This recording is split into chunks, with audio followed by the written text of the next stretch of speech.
এখন হাড়ি ভাঙ্গার খেলা শুরু হবে।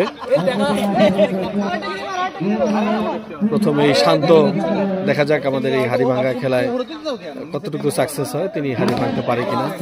হিসাব বিজ্ঞানের জটিল অঙ্ক মিলিয়ে ফেললেও তিনি হাড়ি ভাঙতে পারেন কিনা এটা এখন আমরা দেখব।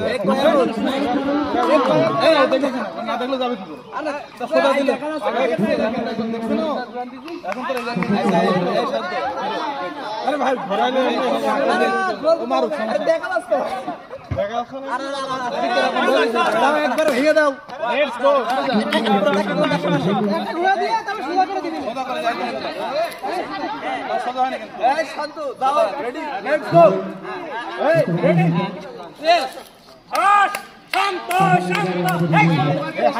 শান্ত কিভাবে